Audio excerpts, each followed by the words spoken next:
Greetings and salutations. Welcome to Knife Chats with Tobias. Alright, I guess it's time for me to try and catch up. I am really falling behind showing new knives that I have purchased. So, knives new to me, not necessarily new knives. But I have found a couple knives recently on eBay. This one I found a while back. I'll start with this one, and then I'll talk about these other ones and a few other knives. Now, some of these knives you might see again on the channel, but probably not these knives, but I thought they were at least worth a glance. This one here is a Biocopy out of South Africa, and it is a toothpick. And if there's ever a toothpick of regret, this is probably it. These things, and you'll see them on eBay, and some of them go for a relatively hefty price. Man, the edge on this is awful. I can feel the roll all the way along the length. When somebody's talking about bad grinds on a blade, look at that. Can you see that? The grinding on this is awful. I think they're only sharpening on one side too. Yeah, they're just sharpening this side. I think they're not even sharpening from the other side. So it's whatever you want to call that, the whatever that grind is called, where you only sharpen one side of the blade. Always slips my mind. Made in South Africa. Oh, look at that. I have no idea what kind of steel this thing is made out of, but my best guess is probably some kind of pot metal. And then they have these plastic covers over the handles here. And look at this. And I've seen this on multiple ones. I thought it was something you could just fix, but no, it's just poorly fitted. I don't know what the deal is with it. And the action is awful, just plain awful.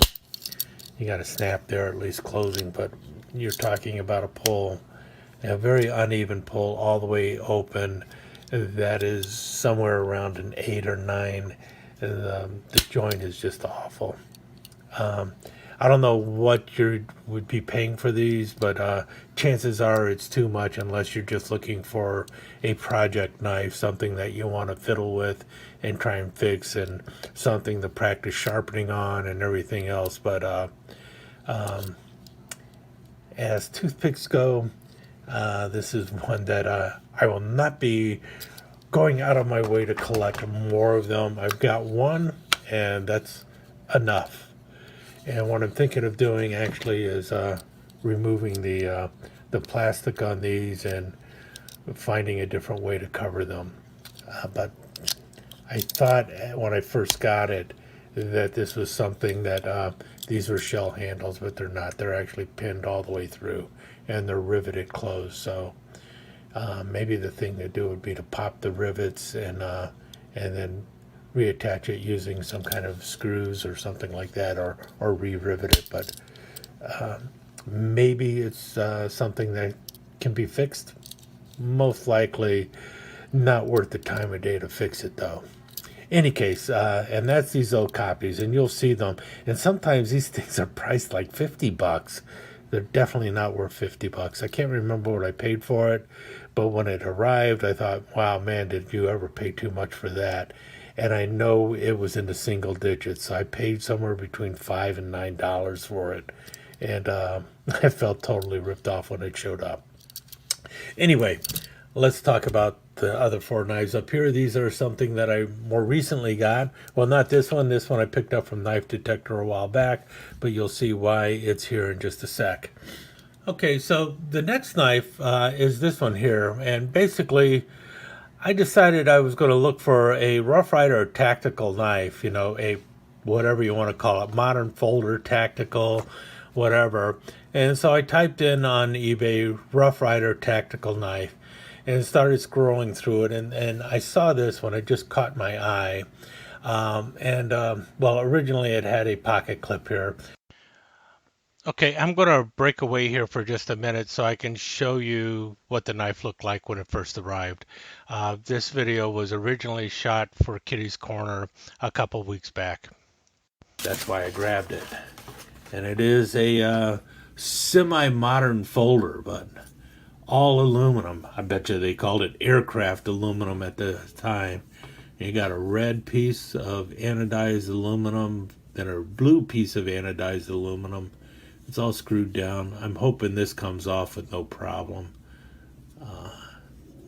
Yeah, you got 2 pins there. That looks like it'll come off. I don't care for the thing. And I'm hoping I can reverse the thumb stud. Probably can. Man, easy action on it. And I can definitely close it left-handed. If I can reverse the thumb stud, I'm really going to like this knife. But I might not reverse it because these you don't find that often. Rough Rider stainless steel. Okay, back to the show. Which was a silver-toned pocket clip. And so it had silver, gold, blue, and red all on one knife, plus the satin finish all around. And for some reason, though, when I looked at it, it's like, man, that looks pretty good. I kind of like the way the coloring is on here. I would like it more if it was like just black and gold or something like that. You know, like if this was gold and this was gold and then this the blue portion was black. Or if it was just all blacked out, that would also be pretty cool. Something like that. But in any case, for some reason, all the coloring kind of caught my eye. I noticed the pocket clip was held on by a couple torque screws, so I thought, well, I can probably just take that off with no problem. I also noticed that it was not reversible, so because there weren't any holes over here. And at the time, I also noticed that it was a right thumb stud only knife. And in any case, I looked in my information on Rough Rider knives and found out that this was the Rough Rider 177. So it was a relatively early production Rough Rider modern folder. And I just thought, well, you know what? I bet you I can flip the thumb stud. I've done that on several other Rough Riders. And why not give it a shot? Because the price I think they were asking for it was, I think, around $11. And the original price of the knife, back when it first came out, back in the early 2000s, was like $6. So it went up about $5 in all those years. But in any case, I did pick it up, and it was very easy to flip the thumb stud around. It opens up really well. Easy for me to operate the liner lock left-handed. So everything about the knife worked out really well. And it feels good in the hand when it's open and you got it in there too. So really like it. I kind of dug it, and and you've got the nice satin finish on the blade. A blade wobble, maybe a little bit. I could probably tighten it up a little bit if I wanted to. I guess a lot of people would think that the liner lock is going over too far. It is catching right dead center in the blade channel, though. And I don't know. For what it is, I was happy with it. We're talking about an $11 knife. That was $6 when it came out, probably about 10 years ago or so. So, in any case, I saw it, I liked it, I bought it. And then when I was looking at it, it's like, I wonder what else this seller has, because this is a relatively old knife. So I clicked on that little thing that says the seller's other, whatever, you know how it is, whatever is written as, whatever else the seller is selling. And this knife and this knife popped up. And I saw this one, it's like, oh, wow. And it said Old Smoky. Now, for those who are unfamiliar, Old Smoky is the old Smoky Mountain Knife Works house brand. And I think this knife is also one that Knife Detector has. He had this knife, and it is very similar to this. See the two knives? Very similar. This one, it says Corfu on it, I believe, something like that, or Corsu. And it's supposedly made in Corsica or something. You see there 440 steel. And I bought this one off of Knife Detector a while back. This one was pretty cool. I like this one because it has the little, what do you call that? The cameo of a woman on the knife here, along with the back spring. Now this one here, the Old Smoky, is a bigger knife. It lacks the woman, but it's a nice chunky knife, and it has the really thick palm swell going on with it and everything else. And it has the frostwood handles, nice brass bolsters going on, and it is sort of like a elephant toenail, but not really an elephant toenail. But it does have that big old fat blade, and this one's easier to open. See, there it just says Old Smoky. This one is actually made in Pakistan. You can see that over here too. And it's just stainless Pakistan. Got a nice grind going on with it. Probably not the best of edges going on with it, and most likely it's 420 steel. Who knows? I don't know for certain, but it does have that same funky cutout on the blade there for some reason, which is kind of interesting. I'm assuming that this was patterned after this Yew Corsu knife, because everything about it is the same, except it's only a little bit bigger and has a little bit more of an egg shape going on, or more of a elephant toenail kind of shape going on. But you've got the finger grooves over there. Big chunky knife in the hand. You can also choke up on it if you want to up there. And again, it's just, I saw it, I liked it, and I picked it up. And again, this one was right in the ballpark of like I think around $11 or $12, and I thought, wow, that's pretty cool. And then by buying two knives from the same person, combined shipping also kicked in, I believe. Any case, got both of these, and then I got this one here, and I saw this one. This one is completely no name. Have no idea who made it or anything else, but I saw it, and it was like, this is just strange enough for me to buy. Now, I have no idea what I would call this thing, and I have no idea why a person would make a knife like this. But I saw it, and it's like, okay, I just got to go ahead and pick it up. You got the pack of wood handles going on there. You got the brass bolsters, and then if you notice, you got a blade coming on either side. And one of the blades is nice and tight. Spring is really working well with it. And it's like a clip blade there. And interesting shape to it. Actually kind of feels good in the hand, you know, when you're holding it and everything. But then you've got the other blade over here, and that blade is on the opposite side. Now the spring is not as strong on this side for some reason. Probably got worn out or something. But why? And the angle on both of them is the same. I mean, when you close the blade, I mean, you have the exact same angle on both blades. And, you know, is it like a twisted muskrat or something? I don't know. It's just kind of funky. But I saw it, and the price that he was selling it for was like $5. And it's like, okay, you know what? I'm game. I'm already getting these two knives from the seller. Why not just go ahead and grab this one too? It's $5. Add it to the collection. You won't be disappointed. Simply because it's so funky, and if you pass on it, you're gonna go, man, I should have bought that. And I would have definitely been going, why didn't I buy that one? It was only $5. And you know, I just figured, you know, what'll happen is if you pass on that, someone else is going to show it on their channel, and you're going to go like, oh, why didn't you buy it? You should have bought it, because somebody else now has it. So it really was one of those fear of missing out knives that I went ahead and picked up. But talk about funky.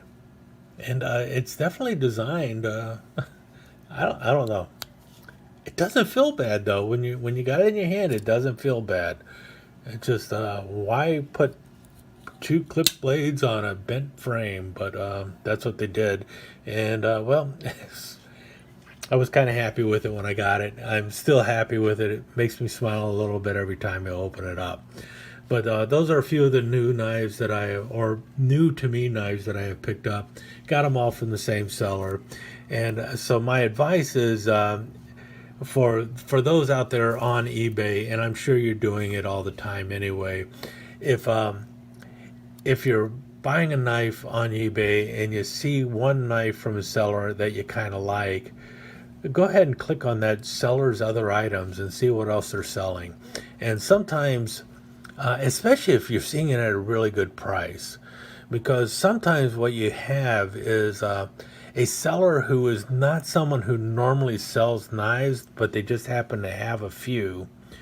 And those guys kind of fly under the radar when you're buying knives, because you found the one and you go ahead and buy that, but it's not one of your safe sellers because you look at it and go, oh, okay, what else do they have? And it's like, oh, ladies' lingerie or something like that. And you go, I don't care.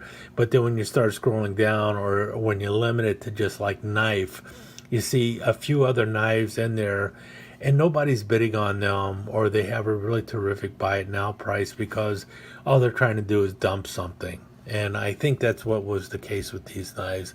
Person was just trying to dump a few knives that he had no idea what they were worth or what their value was. Obviously, none of these knives were worth a lot of money to begin with. But, you're looking at three knives here, these three knives, and I got all three of them for under $20. And this one in itself, to me, is worth the price of both of these knives and this one together. This one is a lot of fun, and you're not going to see it probably ever again. It's if you're a Rough Rider fan, and for me to go and modify it is like, oh my God, why'd you modify a knife you'll never find again? It's like, well, because now it's left-handed, and I wanted a left-handed knife, and I don't feel bad doing that, even though chances of seeing another one of these out on the market are relatively slim, and who knows if you will ever see another knife like this again. So, all total, I'm pretty happy with them. Oh, and speaking of happy, remember this knife? I was filming this at the very beginning before I started talking about these knives. I paused the camera for a minute, and it's like, you know what? I wonder how quick it'll be to take off these plastic covers, and they came right off, and they weren't even glued on, so they're just like slipped in there and stuck in on the frame. No glue, no nothing. No wonder they're so crappy. But I took it off, and already happier with the knife. Now to just find something else to coat these with. Maybe a nice piece of duct tape. Yeah, camouflage duct tape. It'll be better than this. Anyway, that's all. Just a real quick update on a few things that came into the collection. Hope you enjoyed it. Talk to you again soon.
let me take just a second to thank you once again for dropping by and spending a few minutes here at Knife Chats with the Pious.